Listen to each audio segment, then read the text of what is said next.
بسم اللہ الرحمن الرحیم. آج سورۃ الفاتحہ کو ہی چند قاریوں کی آواز میں سنتے ہیں. کھولیے قرآن پاک اپنے. سورۃ الفاتحہ کے اوپر انگلی یا قلم دونوں میں سے کوئی ایک. باوضو ہے تو انگلی رکھ لیجئے، باوضو نہیں تو قلم رکھ لیجئے. اور ٹیکسٹ کیا محسوس ہوا آپ کو؟ کوئی چیز محسوس ہوئی ہے؟ اندر سے کچھ تار ہلے ہیں. پہلی چیز آپ کو سکھائی تھی کہ سیکھنے کے لیے پہلی چیز ارادہ اور دوسری چیز خاموشی اور توجہ. ابھی صرف سننا ہے، آپ کو بولنا نہیں ہے. سیکھنے والے پہلے صرف سنتے رہتے. جیسے ایک بچہ ہے نا، اللہ تعالیٰ سال 2 تک بولنا ہی نہیں سکھاتے، کہتے ہیں صرف سنو سنو سنو سنو سنو. 6 مہینے تک تو بےچارا زیادہ زیادہ ادھر ادھر کرتا رہتا ہے، بول نہیں سکتا. اب ایک دوسری قرات سنیں گے، ٹھیک ہے؟ خاموشی اور توجہ. اپنے پاس لکھیے. انگلی الفاظ پر، کان آواز پر، نگاہ قرآن پر. اور اب ادھر ادھر نہیں دیکھنا، نہ مجھے دیکھنا، نہ کسی دوست کو، نہ کسی اور کو. اپنے قرآن پر دیکھنا ہے آپ کو. انگلی الفاظ پر، کان آواز پر، نگاہ قرآن پر. سنی. میرے خیال ہے ایک لفظ اور لکھ لیجئے، اور مکمل خاموشی. کیونکہ ابھی بھی مجھے آواز آ رہی تھی. مجھے معلوم ہے کہ جب اللہ کا کلام خوبصورتی سے پڑھا جاتا ہے تو انسان پھر اپنے جذبات کا اظہار کیے بغیر رہ نہیں سکتا. اور ہمارے جذبات آنکھوں کے راستے سے نہیں، خشوع سے نہیں، عموماً زبان سے ہی ادا ہوتے ہیں. ہمارے جذبات کا اظہار عموماً زبانی ہوتا ہے، اس لیے ہم ساتھ ہی بول پڑتے ہیں. خاموش رہنا سیکھیے. اور اب پھر سنیے. انگلی الفاظ پر، کان آواز پر، نگاہ قرآن پر، بغیر آواز کے، بغیر بولے، خاموشی کے ساتھ سنیے. ایک اور چیز کا اضافہ کر لیجئے. دھیان معنی پر. دھیان کس کو کہتے ہیں؟ توجہ معنوں پر. انگلی الفاظ پر، کان آواز پر، نگاہ قرآن پر، بغیر بولے، دھیان معانی پر. اعوذ باللہ من الشیطان الرجیم. بسم اللہ الرحمن الرحیم. الحمد للہ رب العالمین الرحمن الرحیم مالک یوم الدین. ایاک نعبد وإیاک نستعین. اهدنا الصراط المستقیم صراط الذین انعمت علیہم غیر المغضوب علیہم ولا الضالین. اگر ہم کسی وقت یہ پریکٹس کریں کہ اب ہم نے ہلنا نہیں، تو ایسا لگتا ہے سانس بھی نہیں آ رہا، کیونکہ ہم ہر کام ہل ہل کے کرتے ہیں نا. اور عموماً قرآن پڑھنے اور سننے والے تو زیادہ ہی ہلتے ہیں. آپ نے دیکھا ہوگا کہ بہت سے لوگ جو قرآن پڑھ رہے ہوتے ہیں وہ یا سن رہے ہوتے ہیں تو وہ انکانشیسلی ہلے جاتے ہیں. نبی صلی اللہ علیہ وسلم کی مجلس علم کیسی ہوتی تھی معلوم ہے آپ کو؟ صحابہ کرام اتنے غور سے چیزوں کو سنتے تھے کہ بعض اوقات پرندے آ کے سر پہ بیٹھ جاتے، اتنے سٹل ہوتے تھے. اب ایسا ہے کہ باقی سب چیزوں سے ریلیکس کر دیتی ہوں، اب ٹیکسٹ بھی نہیں دیکھنی، کچھ نہیں کرنا، صرف سننے پر پوری انرجی سننے پر اب رکھیے. عبداللہ بسفر کی اس وقت آپ کو سنوائیں گے انشاءاللہ. عبداللہ بسفر جو ہیں یہ سائنس اسٹوڈنٹ تھے. 1 سال حرم میں گئے اور قرآن نے کچھ عجب طریقے سے دل پہ اثر کیا. ساتھ اپنا وہ بھی پڑھتے رہے اور ساتھ قرآن سیکھنے کے لیے مختلف جگہوں پہ جاتے رہے کہ میں صحیح طور پر سیکھ سکوں. بالآخر ان کو اللہ تعالیٰ نے بہت اچھا استاد دیا جس کے ساتھ یہ تقریباً دن رات 4 سال رہے. اگر استاد جاتے تھے ہسپتال تو ساتھ لے جاتے ان کو، لیکن چھٹی نہیں ہونے دی اور مسلسل سیکھتے رہے. جب یہ قرآن سیکھ رہے تھے تو اس وقت ان سے کسی نے پوچھا کہ آپ اتنی جو محنت کر رہے ہیں کیا کریں گے آپ اتنا سیکھ کر؟ تو ان کا پڑھاؤں گا، اوروں کو سکھاؤں گا. قرآن پڑھاؤ گے؟ اچھا کیسے؟ کہا میرا ٹارگٹ یہ ہے کہ 1 ملین لوگوں کو حافظ بناؤں. میں اپنی زندگی میں 1 ملین لوگوں کو حافظ بنانا چاہتا ہوں. شوق ہے نا, آپ جو مرضی شوق پال لیں اپنے اندر, جو مرضی اپنی کوئی ٹارگٹ رکھ لیں, تمنا امید رکھ لیں. ہم میں سے تو کم ہی کوئی سوچ, کوئی ٹارگٹ تو ہمارا ہوتا نہیں, ویسے بس جو اللہ کرا دے کر لیں گے. دین کی خدمت کا بہت شوق ہے ہم کو, امت کی خدمت بھی کرنا چاہتے ہیں, اور اس طرح کے بہت سے کام سوچتے رہتے ہیں. لیکن بھئی کیا کرو گے, کون سا کام کرو گے, وہ نہیں پتا ہوتا. کتنا کریں گے, کیا کریں گے, ہم کیا چاہتے ہیں کہ کیا کریں گے. یہ ہم ضرور بتا سکتے ہیں, آج ہم یہ کھائیں گے, آج ہم یہ کپڑا خریدیں گے, یہ پہنیں گے, یہ بنائیں گے, ویسا گھر بنائیں گے. لیکن آخرت کے معاملے میں ذرا کم ہی سوچتے ہیں. اینی ہاؤ, الحمدللہ اس وقت جس طرح یہ تجویز سکھا رہے ہیں, اور جس طرح یہ اب انہوں نے ایک انٹرنیشنل اپنا ادارہ قائم کیا ہوا ہے, جس میں صرف یہ سعودی عرب میں نہیں, سعودی عرب میں بھی بہت جگہوں پر بستی بستی جگہ جگہ جگہ انہوں نے مدارس بنائے ہیں, لوگوں کو سکھایا, بھیجا ہے, کیا ہے, اور پھر دنیا کے ہر ملک کو وزٹ کر رہے ہیں. افریقہ کو, امریکہ کو, یورپ کو, ہر جگہ جاتے ہیں. وہاں حفظ کرنے والے, کرانے والے لوگ جو ہیں ان کو دیکھتے ہیں. تو وہ ان کا اپنا شوق ہے جس کے لیے وہ ہر طرح کی کوششیں کر رہے ہیں.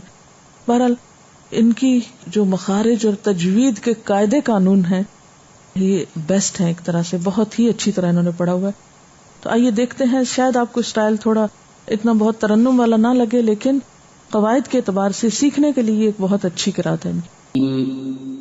الحمد للہ رب العالمین الرحمن الرحیم مالک یوم الدین ایاک نعبد و ایاک نستعین اہدنا الصراط المستقیم. ان کی پوری توجہ مخارج اور حروف کی صحیح ادائیگی پر ہوتی ہے, کیونکہ انہوں نے سیکھا بھی بہت زیادہ ہے اور ہر چیز کا حق ادا کرنا چاہتے, اس لیے ان کے سامنے وہ ترنم یا دوسری چیزیں اتنی نہیں ہوتی جتنا ہر حرف کا حق ادا کرنا اور مخارج کا صحیح طور پر ادا کرنا ہے. اینی ہاؤ, اب پھر آپ قرآن پاک پر توجہ کیجئے. مدینہ کی مسجد نبوی جس کو کہتے ہیں, وہاں کے قاری ہیں قاری حذیفی, جو اب سنوائیں گے آپ کو. یہ جو 3 دفعہ سنائے گئے ہیں یہ سیکھنے کے لیے کہ ایک دفعہ اگر توجہ نہیں رہی, دوسری دفعہ نہیں رہی, تیسری دفعہ, تاکہ ریپیٹیشن سے آپ بہتر طور پر سیکھ سکیں. شروع میں انشاءاللہ کلاس میں ہم آپ کو یہ سنوائیں گے انشاءاللہ تعالیٰ, تاکہ ریپیٹیشن سے آپ زیادہ سیکھ سکیں. اب ایک اور قرات سنیے. اس میں رونے کی کیا بات ہے؟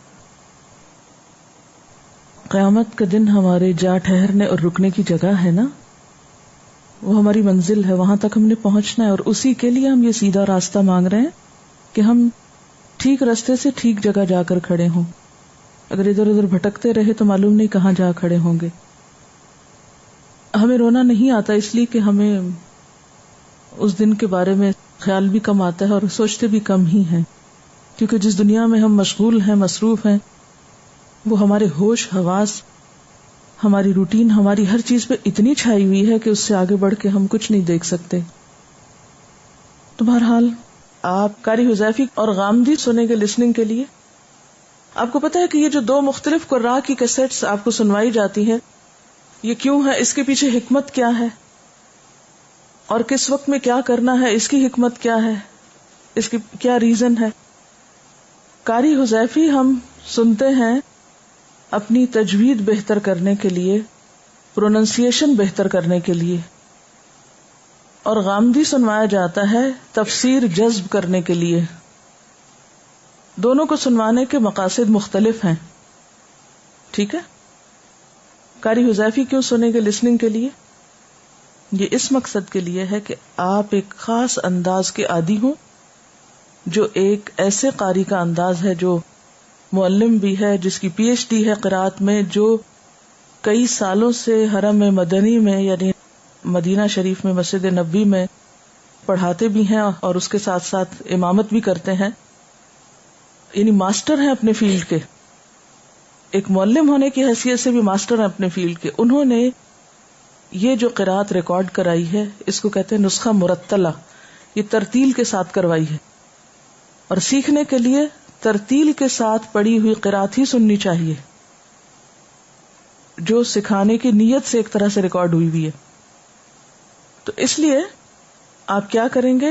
تجوید کے لیے یہاں بھی اور گھر میں بھی ایک قاری کو مسلسل 1 سال تک سنیں، پھر آپ دیکھیں ریزلٹس کتنا آپ انشاءاللہ امپروو کریں گے، کیونکہ وہ آپ کے اندر ٹریکس بن جائیں گے. ٹھیک ہے.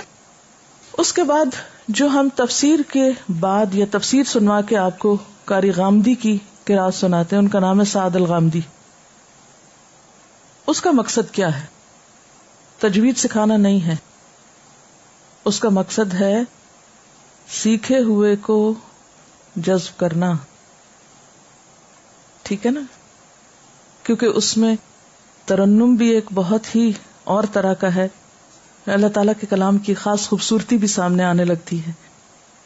پچھلے سال جب ہماری یہ تفسیر شروع ہوئی تھی تو جس دن سورت الفاتحہ لگی تھی بالکل ویری فرسٹ ڈے، تو کسی اسٹوڈنٹ نے کمنٹ لکھا تھا کہ میں نے میوزک کے بارے میں بہت سے لیکچرز بھی سنے، بہت سی نصیحتیں بھی سنی، لیکن مجھ سے میوزک چھوٹتا نہیں تھا.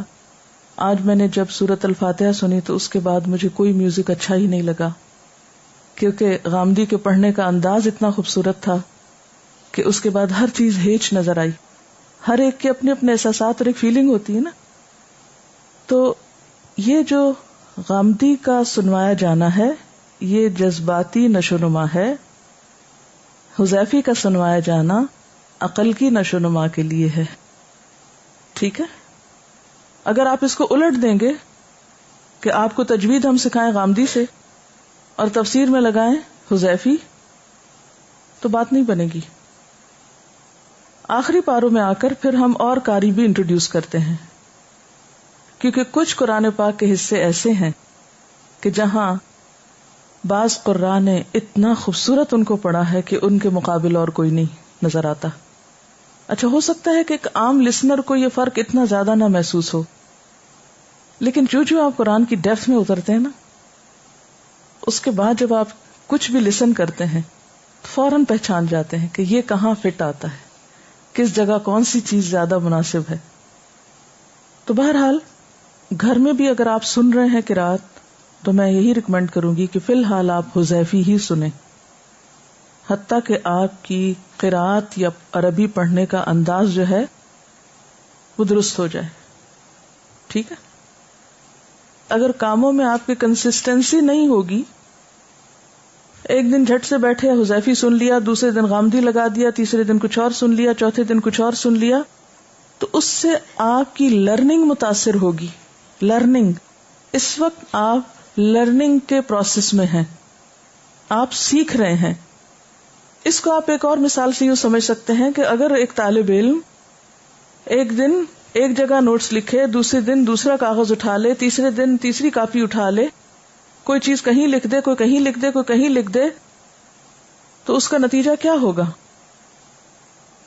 کیا نتیجہ ہوگا؟ اگر اس کو امتحان کے لیے کچھ تیاری کرنے کی ضرورت ہو تو اس کا وقت کتنا زیادہ ضائع ہوگا. ٹھیک ہے نا.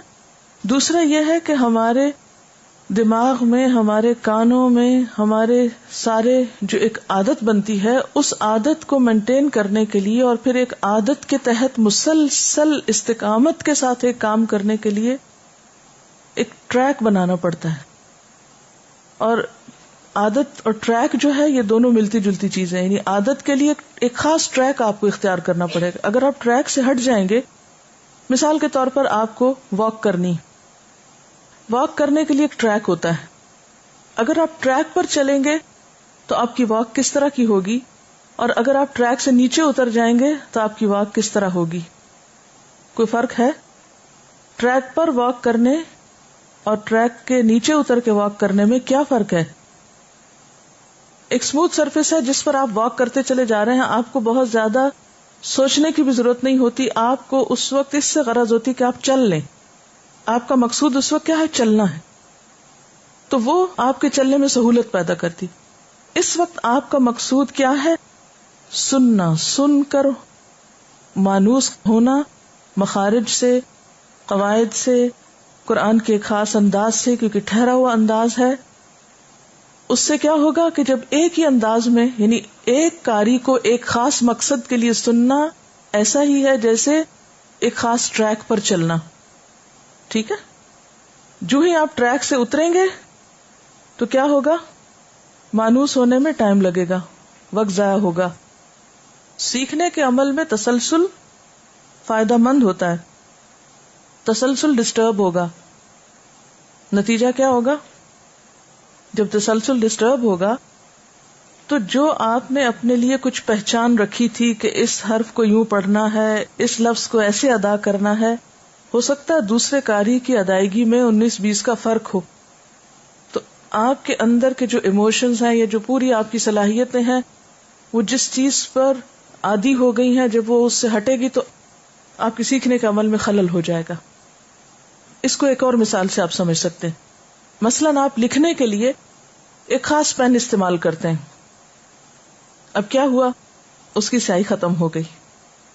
آپ کو جلد دوسرا پین استعمال کرنا پڑا جو اس کمپنی کا نہیں تھا. نتیجہ کیا نکلا؟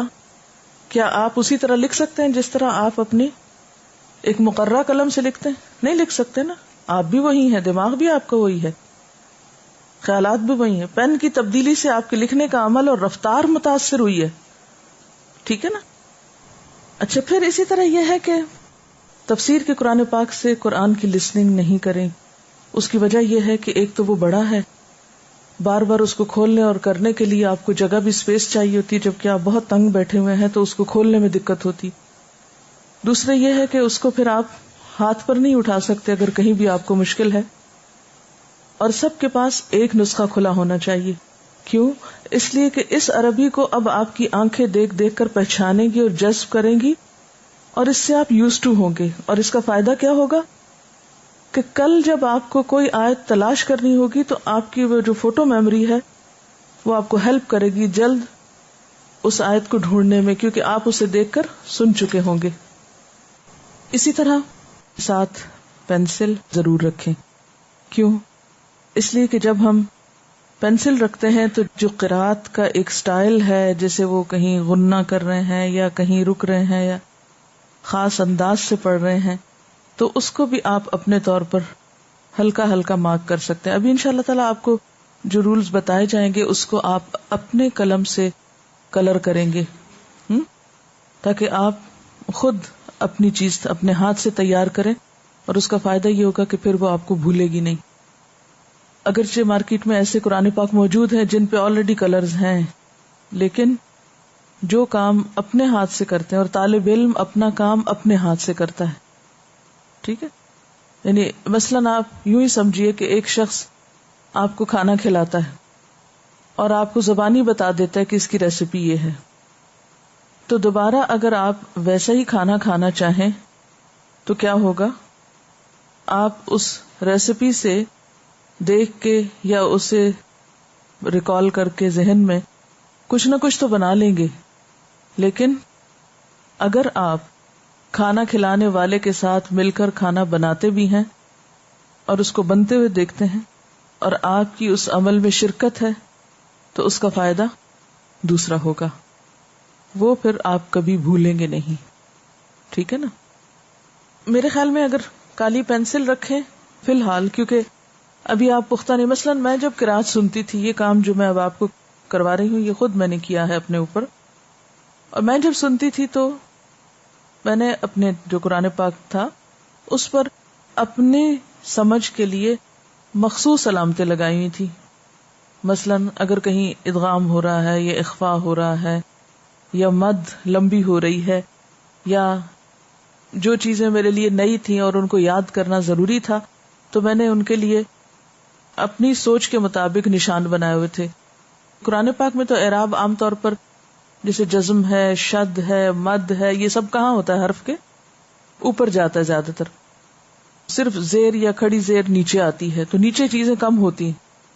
تو میں عام طور پر ٹیکسٹ کے نچلے حصے پر نشان لگاتی تھی کہ یہاں پر قاری صاحب نے کس طرح پڑھا. ایک تو وہ قاعدے قوانین ہیں جو کتابوں میں لکھے ہوئے ہیں، قاعدوں میں لکھے ہوئے ہیں، اور پھر آپ کو انشاءاللہ پڑھائے جائیں گے، آپ رٹیں گے، امتحان دیں گے، پاس ہوں گے، قاریہ بن جائیں گے. اور ایک یہ ہے کہ آپ سن کر کیا محسوس کرتے ہیں، آپ سن کر کیا سیکھتے ہیں، کیا سمجھتے ہیں، آپ اس کو اپنی نگاہ سے کیسے دیکھتے ہیں. تو بہرحال آپ نے 3 لیولز پر کام کرنا ہے. پہلا لیول جس میں آپ کو صحیح پڑھنا آتا ہو، دوسرا لیول جس میں آپ کے مخارج بہت اچھے ہو جائیں، اور تیسرا لیول جس میں آواز کی خوبصورتی بھی ہو، مخارج کا لیول بھی اچھا ہو، اور اس کے ساتھ درست ادائیگی بھی ہو. اور پھر انشاءاللہ ساتھ ساتھ چونکہ آپ ترجمہ سیکھ رہے ہوں گے تو دونوں چیزیں جب کمبائن ہوں گی تو چونکہ قرآن دماغ پہ نہیں دل پہ اترا ہوا ہے، قرآن دل پر اترا ہے. تو علامہ اقبال کا ایک شعر بھی ہے نا اس پر، نہ ہو جب تک تیرے دل پہ نزول کتاب، جب تک کتاب کا نزول ہم میں سے ہر ایک کے دل پر نہ ہو، یہ دل کو نہ لگے، اس وقت تک اس کا حق ادا نہیں ہو سکتا. ٹھیک ہے. وآخر دعوانا ان الحمد للہ رب العالمین. اللہ اکبر اللہ اکبر لا الہ الا اللہ واللہ اکبر اللہ اکبر وللہ الحمد. اللہ اکبر اللہ اکبر لا الہ الا اللہ واللہ اکبر اللہ اکبر وللہ الحمد. اللہ اکبر اللہ اکبر لا الہ الا اللہ واللہ اکبر اللہ اکبر وللہ الحمد.